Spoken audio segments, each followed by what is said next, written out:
हाल ही में OTT platform Netflix पर आई शानदार मूवी जिसने हर एज ग्रुप की ऑडियंस का ध्यान अपनी ओर खींचा। हमारी किताबों में हमने कई बार ट्रोल्स के बारे में पढ़ा है कि जब उनके ऊपर सूरज की किरणें पड़ती है तो वो हमेशा पत्थर के बन जाया करते थे। मेरी वेस्टिंग एनी टाइम, चलिए आते हैं इस कहानी की मेन स्टोरी लाइन की तरफ, जिसकी शुरुआत में हम रॉक क्लाइंबिंग करते हुए एक लड़की को देख पाते हैं जिसका नाम होता है नोरा, और उसके साथ उसके पिता भी होते हैं जो कि उसकी इस रॉक क्लाइंबिंग में मदद कर रहे थे। ऊपर चोटी पर पहुंच जाने के बाद में उसके पिता उसे सामने की पहाड़ी चोटी दिखाते हैं और बताते हैं कि आज भी हमारी दुनिया में ट्रोल्स हैं जो कि अपने आप को दुनिया और इंसानों से छिपा कर रखते हैं। नोरा कहती है कि आखिर वो हमें दिखाई क्यों नहीं पड़ते, तो उसके पिता कहते हैं कि अगर अपने मन की आंखों से देखोगी तो वो तुम्हें जरूर दिखाई देंगे। इसी के साथ वो उन्हें से कहानी भी सुनाते हैं जिसके अंदर 13 ट्रोल्स थे और वक्त के साथ वो सभी खत्म हो गए। एक बार वो सभी एक पार्टी में गए थे और वहां पर उन्होंने खूब सारा नशा कर लिया और वो सुबह अपने घर पहुंचने से पहले ही लेट हो गए, जिसकी वजह से वो सूरज की किरणों की चपेट में आ गए और हमेशा के लिए पत्थर के बन गए। हम व्यूअर्स को दिखाई पड़ता है कि सचमुच उनकी खोज जाया नहीं गई। जब वो उस पहाड़ी को देखते हैं तो वहां से कुछ ट्रोल्स की शक्लें दिखाई पड़ती हैं जो कि मानो एक पल के लिए जिंदा होकर फिर से मुर्दा हो गए थे। जिसके बाद कहानी यहाँ से आगे जाती है 20 साल और हम एक रेलवे टनल को देख पाते हैं। इस वक्त यहाँ पर सभी काम करने वाले कारीगर उसकी लंबाई को अंदर से और बढ़ा रहे थे, इसके लिए उन्हें वहां बम फिट करने थे, लेकिन वहीं कुछ लोग खड़े होकर उनका विरोध कर रहे थे और बार बार कह रहे थे कि पहाड़ों को मत तोड़ो, उनमें जान है और वो जिंदा है। मगर ये सभी कारीगर उनकी एक नहीं सुनते और जब बाहर निकलकर उनका लीडर उस बम का बटन दबाता है तो वहां पर एक जोरदार धमाका होता है। लेकिन ऐसा करने के कुछ पलों बाद मानो वहां कोई एक जीता जागता बड़ा दरिंदा आ चुका था। हर कोई इससे अपनी जान बचाकर भाग रहा था और अब तो ये वीडियो क्लिप्स शहर के कमांडर और जनरल के पास भी पहुंच चुकी थी, जिसके बाद उनकी एक कमेटी बिठाई जाती है और ये सभी ये जानने की कोशिश करते हैं कि आखिर वहां पर हुआ क्या था। इस वक्त नोरा एक डायनोलॉजिस्ट होती है जिसे कि डायनासोर्स के अवशेषों को कलेक्ट करना पसंद था। अब क्योंकि ये भूविज्ञान का मामला था, इसी वजह से उन लोगों ने नोरा को भी इस मीटिंग में बिठा लिया होता है। अगेन उन वीडियो क्लिप्स को चलाया जाता है तो वहां पर हर वैज्ञानिक अपनी अपनी दलीलें देने लगता है। कोई कहता है कि जमीन के नीचे मीथेन बन गई होगी, तो कोई कहता है कि जरूर बम के फट जाने की वजह से जमीन में दरारें आ चुकी होगी, इसी वजह से वो धंस चुकी है। लेकिन नोरा कहती है कि ये जमीन में धंसने के निशान किसी दरार की वजह से नहीं बल्कि किसी के चलने की वजह से हुए। क्या तुम्हें दिखाई नहीं पड़ता कि ये किसी के फुटप्रिंट्स हैं? मगर इस बात से सब लोग उस पर हंसने लगते हैं। तभी वहां पर एक और औरत आती है और बताती है कि मैंने वहां मौजूद लोगों के मोबाइल्स को हैक करा और उनमें से एक नया वीडियो सामने आया है और इस वीडियो में ये साफ साफ पता चल रहा था कि कोई तो बड़ा दैत्य है जो कि इस टनल से निकलकर सीधा जंगल और पहाड़ियों की तरफ गया है और ये पैरों के निशान उसी के हैं। वहीं आगे कहानी में हम एक बूढ़ी फैमिली को देख पाते हैं। ये दोनों ही बैठकर अपना नाश्ता कर रहे थे, तभी इन्हें किसी के चलने की आवाज आती है। इसी के साथ वहां की पूरी जमीन तक हिलने लग गई थी। तभी वो दोनों अपनी जान बचाकर घर के नीचे बने तहखाने में छिप जाते हैं और जब थोड़ी देर बाद ऊपर आते हैं तो देखते हैं कि उनका घर पूरी तरीके से साफ हो चुका था और हम व्यूअर्स को वहां पर भी पैरों से बना एक बड़ा गड्ढा दिखाई पड़ता है। जिसके बाद उस जगह पर तहकीकात करने के लिए नोरा और उसी की एक हेल्पिंग हैंड एंड्रियास को भेजा जाता है, जहां पर उनकी मुलाकात कैप्टन क्रिस से होती है। वो उन्हें बताता है कि कोई तो बड़ा जीव था जो कि समुद्र के रास्ते यहाँ तक चलता हुआ आया, मगर पहाड़ियों तक निशान जाने के बाद में वो खत्म हो गए। आखिर वो इतना बड़ा जीव गायब कैसे हो सकता है? अब उस बड़े से पैर के निशान को देखकर नोरा समझ जाती है कि ये जरूर किसी ट्रॉल का होगा, क्योंकि बचपन में उसके पिता ने उसे ये कहानियां सुनाई थी। हालांकि पहले तो उसे ये सारी बातें मनगढ़ंत लगती थी, मगर इस पैर के निशान को देखकर वो ये समझ चुकी थी कि उनमें से कोई एक ट्रॉल जाग गया है। उसे अपने पिता पर पूरा यकीन था, इसलिए वो एंड्रियास और क्रिस को लेकर अपने साथ अपने पिता के घर पहुंच जाती है। इस वक्त उसके पिता बंदूक लेकर घर के बाहर आ जाते हैं। उन्हें ये लग रहा था कि शायद कोई पुलिस वाला उन्हें घर से निकालने के लिए आया है, लेकिन नोरा कहती है कि पापा ये मैं हूँ, मुझे केस के सिलसिले में आपसे बातचीत करनी है। हालांकि उसके पिता भी इतने सालों से ट्रॉल के ऊपर ही अपनी सारी रिसर्च कर रहे थे। वो इतने ज्यादा इस काम को लेकर फोकस्ड थे कि वो अपनी पैंट तक पहनना भूल चुके थे। जिसके बाद हमें उनके घर का सीन दिखाया जाता है, जहाँ पर हर दीवार पर ट्रॉल से जुड़ी सारी इंफॉर्मेशन थी। ये लोग कब कहाँ कैसे पाए जाते हैं, आखिर इनके जीने का राज क्या है और अब वो कहाँ चले गए हैं। नोरा के पिता उसके साथियों को बताते हैं कि आज से कई सालों पहले भी सेम ऐसा ही इंसिडेंस हुआ था। कोई बड़ा सा जीव आकर पहाड़ियों से निकला और कुछ दूर चलने के बाद न जाने कहाँ वहाँ गायब हो गया। गवर्नमेंट ने इस बात को दबाया और आम जनता के सामने नहीं आने दिया, मगर मैं इस बात को जानता हूँ कि ट्रॉल अब भी जिंदा है। हालांकि एक बार उन्होंने पब्लिक को बताने की कोशिश करी थी, मगर सभी ने उन्हें पागल समझा और वहां से भगा दिया। मगर इस खबर को जान लेने के बाद तो उसके पिता पूरी तरीके से श्योर हो चुके थे कि वो बड़ा जीव और कोई नहीं बल्कि ट्रॉल ही है। इसी के साथ वो इन लोगों को ये भी बताते हैं कि आज से करीब 1000 साल पहले ये ट्रॉल यूं ही आम तौर पर घूमा करते थे और अगर कोई आम इंसान इनसे बात करने की कोशिश करता तो उसे सजा मिलती थी। तो नोरा कहती है कि अगर ये बात सिर्फ 1000 साल पुरानी है तो आखिर हमें इनके अवशेष क्यों नहीं मिले। तो उसके पिता कहते हैं कि उन सभी के अवशेष हैं, मगर उन सभी को गुप्त रखा गया है। वो कहाँ है वो मुझे नहीं पता, मगर उनका वजूद जरूर है। जिसके बाद ये सभी मिलकर उस पहाड़ी की ओर जाते हैं जहाँ पर उस बड़े से जीव के पैरों के निशान आकर खत्म हो गए थे। नोरा के पिता वहाँ की जमीन, पेड़ पौधे और पहाड़ों को काफी ध्यान से देख रहे थे और उन्हें इस बात का यकीन था कि वो जरूर यहीं पर है। लेकिन हर जगह देखने पर और साथ ही रेडार सिस्टम में भी फाइंड आउट करने पर वो बड़ा जीव यानी कि वो ट्रॉल कहीं दिखाई नहीं पड़ रहा था। एंड्रियाज और क्रिस को लगता है कि उसके पिता पागल हो चुके हैं और अब तो नोरा को भी लगने लगता है कि जो चीज यहाँ पर है ही नहीं तो वो इसके बारे में पुष्टि कैसे कर सकते हैं। और तभी अचानक आसमान में बादल आना शुरू हो जाते हैं। उसी वक्त नोरा को एक अजीब सी गंध आने लगती है और जब वो पीछे मुड़कर देखती है तो उसे एक बड़ी सी आंख खुली पड़ी दिखती है। बेसिकली वो आंख उसी ट्रॉल की थी जो कि उन पहाड़ियों में आकर सो गया था, लेकिन इन लोगों ने उसे फिर से जगा दिया। जिसके बाद इस कहानी का आता है one of the best scene जहाँ पर वो ट्रॉल खड़ा होकर उनके पीछे भागने की कोशिश करता है, लेकिन उसी वक्त वहां पर कई सारे हेलीकॉप्टर्स आ जाते हैं और उसकी वीडियो रिकॉर्ड करने लगते हैं। ये सारी वीडियोस पूरी कमेटी बैठकर देखती है और अब तो उन्हें भी यकीन हो जाता है कि हाँ वो पैरों के निशान सचमुच इसी बड़े दैत्य यानी कि ट्रॉल के थे। ये सभी कैसे तैसे अपनी जान बचाकर उस हेलीकॉप्टर में वापस से मिलिट्री कैंप आते हैं। नोरा का कहना था कि वो इस मिथिकल क्रीचर पर और ज्यादा इन्वेस्टिगेशन करना चाहती है, अपनी जांच पड़ताल को और बढ़ाना चाहती है, लेकिन प्राइम मिनिस्टर कहती है कि ये जीव आम इंसानों के लिए खतरे की घंटी है। हम लोगों को जितना जल्दी हो सके इसे खत्म कर देना होगा, क्योंकि अगर ऐसा नहीं किया गया तो वो शहर में आकर सारी चीजों को तबाह कर देगा। हमें तुमसे जितनी इन्फॉर्मेशन चाहिए थी हमें मिल गई, तुम्हारा काम यहाँ पर खत्म होता है और यहाँ से आर्मी अपना काम देखेगी। जिसके बाद तो जनरल से भी इन्हें ऑर्डर्स मिल जाते हैं कि तुम सभी सैनिक जाकर उस ट्रॉल को हमेशा के लिए खत्म कर दोगे।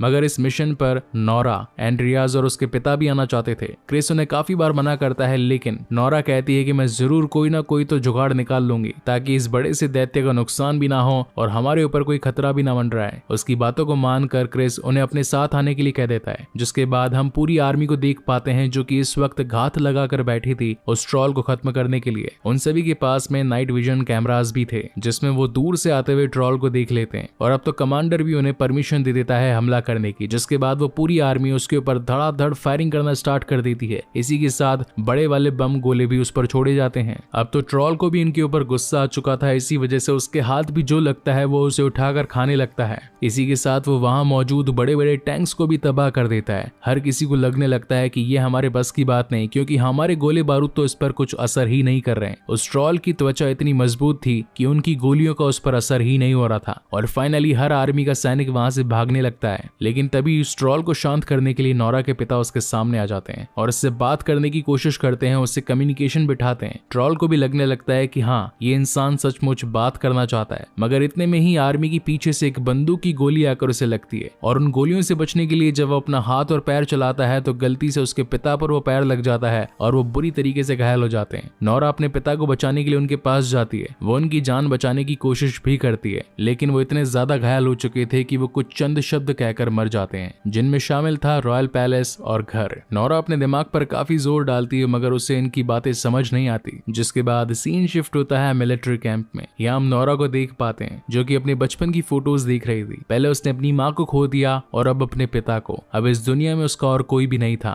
उसके पास में इस वक्त उसके पिता की कुछ पुरानी पुस्तकें भी थी। जब वो उन्हें खोल कर देखती है तो उसमें उसे ट्रॉल से रिलेटेड काफी सारी इन्फॉर्मेशन मिलती है, जिनके अंदर शामिल था चर्च के बाहर गिरे पत्थर, यानी कि चर्च में जो घंटियां बजती थी ट्रॉल को वो कभी पसंद नहीं थी और इसी वजह से उन चर्चों को तोड़ने के लिए हमेशा से ही ट्रॉल बड़े बड़े पत्थर चर्चों पर फेंका करते थे। नोरा इस बात को समझ गई थी कि उस ट्रॉल को इस शहर से दूर रखने के लिए हमें बमबारी की जरूरत नहीं, बल्कि सिर्फ कुछ घंटियां ही ये काम कर सकती है। वो इस प्लान को जाकर कमांडर जनरल और उस पूरी टीम को बताती है। पहले तो कोई इसकी बात नहीं मानता, लेकिन जब क्रिस बताता है कि वो इतना ज्यादा शक्तिशाली है कि हमारे एडवांस टेक्नोलॉजी के सारे वेपन्स भी उसके सामने फेल हैं, तो हमें एक बार नोरा की बात जरूर माननी चाहिए। जिसके बाद हम देख पाते हैं शहर के बीचों बीच उस बड़े बड़े से ट्रॉल को। उसी वक्त वहां पर उसे रोकने के लिए 4 हेलीकॉप्टर्स भी आ जाते हैं जिनके नीचे बड़ी बड़ी रिंगिंग बेल्स थी। उनकी गूंज उस ट्रोल तक पहुंच रही थी और वो काफी ज्यादा परेशान हो रहा था। इसी वजह से वो हमला भी करता है और वहीं पर मौजूद हेलीकॉप्टर्स को एक दूसरे पर फेंक कर मारता है। एक वक्त ऐसा भी आता है जब उसके पैरों के नीचे नोरा खड़ी होती है और एक हेलीकॉप्टर उसके ऊपर गिरने ही वाला होता है, लेकिन ट्रॉल उसके ऊपर वो हेलीकॉप्टर गिरने से पहले उसकी जान बचा लेता है। इस सीन को देखकर हम व्यूअर्स को ये तो पता चल गया था कि ट्रॉल इंसानों का बुरा नहीं चाहता, वो तो बस अपने आप की शांति पाना चाहता है, इस जगह से दूर चले जाना चाहता है ताकि कोई उसे परेशान ना करे। आगे कहानी में हम देखते हैं कि मिलिट्री कैंप में जितने भी बड़े ओहदे के लोग बैठे थे, यानी कि पीएम, सीएम और वहां के मिलिट्री के कमांडर और जनरल, ये सभी मिलकर ये तय करते हैं कि अब तो शहर पर एक बड़ा परमाणु बम गिराना होगा और इसी वजह से पूरे शहर को खाली करवाया जाता है। नोरा को इस वक्त कुछ समझ नहीं आ रहा था कि आखिर उसे क्या करना चाहिए। तभी उसे अपने पिता के आखिरी शब्द याद आते हैं जिसमें उन्होंने कहा था रॉयल पैलेस और घर। नोरा समझ जाती है कि हो ना हो वो ट्रॉल सीधा वहीं जाएगा,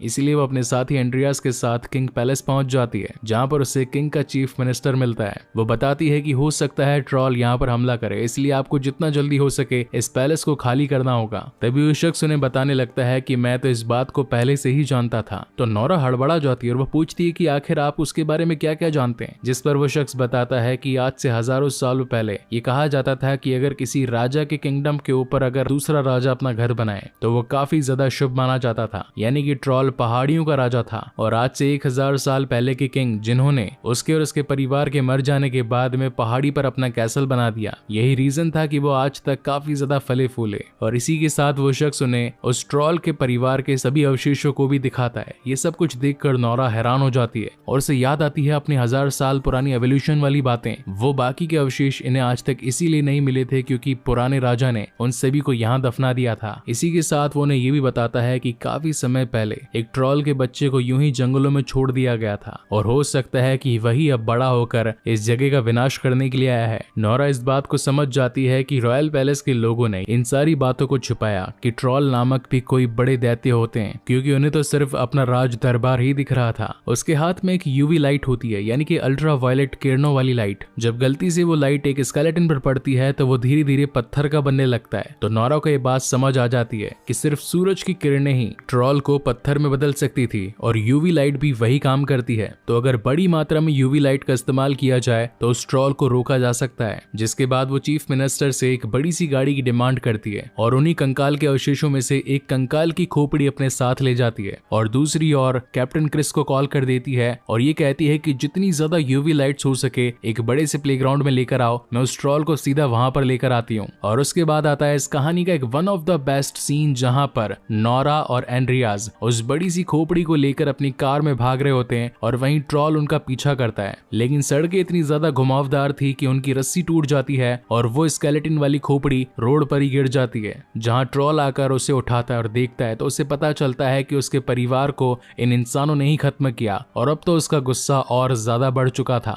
जिसके बाद तो वो अपनी पूरी ताकत लगाकर नोरा के पीछे भागता है। वहीं नोरा, जिसने ऑलरेडी कैप्टन को कॉल कर दिया था कि यूवी लाइट्स का इंतजाम करके रखना, तो उन्होंने सारा इंतजाम ऑलरेडी कर दिया था। और जैसे ही ट्रॉल उस बड़े से मैदान के बीच में आता है तो सारे सोल्जर्स मिलकर उस पर यूवी लाइट का प्रहार करते हैं और धीरे धीरे ट्रॉल पत्थर में बदलता जाता है। मिलिट्री कैंप में बैठे सारे नेता और अध्यक्ष इस बात से खुश हो रहे थे कि हमने उस बड़े से जीव को हरा दिया। लेकिन तभी नोरा के दिल में एक नरमी आ जाती है। उसको ये बात ध्यान थी कि जब एक बड़ा सा हेलीकॉप्टर उसके सर पर गिरने वाला था तो ट्रॉल ने ही उसे बचाया था। उसी के साथ उसके पिता ने जब उसे हमला करने से रोका तो वो रुक भी गया था। इसका मतलब ये है कि उस ट्रॉल को झगड़ा नहीं करना, ना ही वो इंसानी जाति का विनाश करना चाहता है। तो क्यों ना हम उसे छोड़ दें और वो हमेशा के लिए पहाड़ियों में चला जाए। जिसके बाद वो खुद ही जाकर उन बड़े बड़े प्लग्स को प्लग आउट करने लगती है ताकि यूवी लाइट की किरणें कम हो जाएं। ऐसा करते हुए ट्रॉल भी उसे देख रहा था। जिसके बाद नोरा उससे कहती है कि हम तुम्हारा नुकसान नहीं चाहते, बस जितना जल्दी हो सके इस जगह से चले जाओ, वरना ये पुलिस वाले तुम्हें खत्म कर देंगे। इस बात को ट्रॉल समझ चुका था और वो वहां से जाने ही लगता है। तभी सूरज की पहली किरणें उसके पर गिरती है और वो वहीं पर पूरी तरीके से पत्थर बन जाता है। इस सीन के CGI सचमुच काफी ज्यादा बेहतरीन थे, जहां पर पहले वो अपने घुटनों पर बैठता है और जमीन पर गिरकर पूरी तरीके से पत्थर बन जाता है। उसकी आंख जो आखिरी बार नोरा को देख रही थी, देखते ही देखते वो भी पत्थर में तब्दील हो जाती है। जिसके बाद नोरा के पास में वहां की प्राइम मिनिस्टर आती है और उसे कहती है कि तुम्हारे पिता की जितनी भी कहानियां थी वो सारी सच थी। इसी के साथ वो उसे शाबाशी भी देती है कि उसने इतने बड़े खतरे को रोक दिया, लेकिन एंड्रियास और नोरा वहां से जाने लगते हैं। इसी के साथ एंड्रियास भी उनकी जॉब को क्विट कर देता है और कहता है कि मुझे तो तुम्हारा सेक्रेटरी कभी बनना ही नहीं था, मुझे तो एक राइटर बनना था और अब मैं वही बनूंगा, क्योंकि ये सभी लोग उससे जबरदस्ती काम करवाते थे।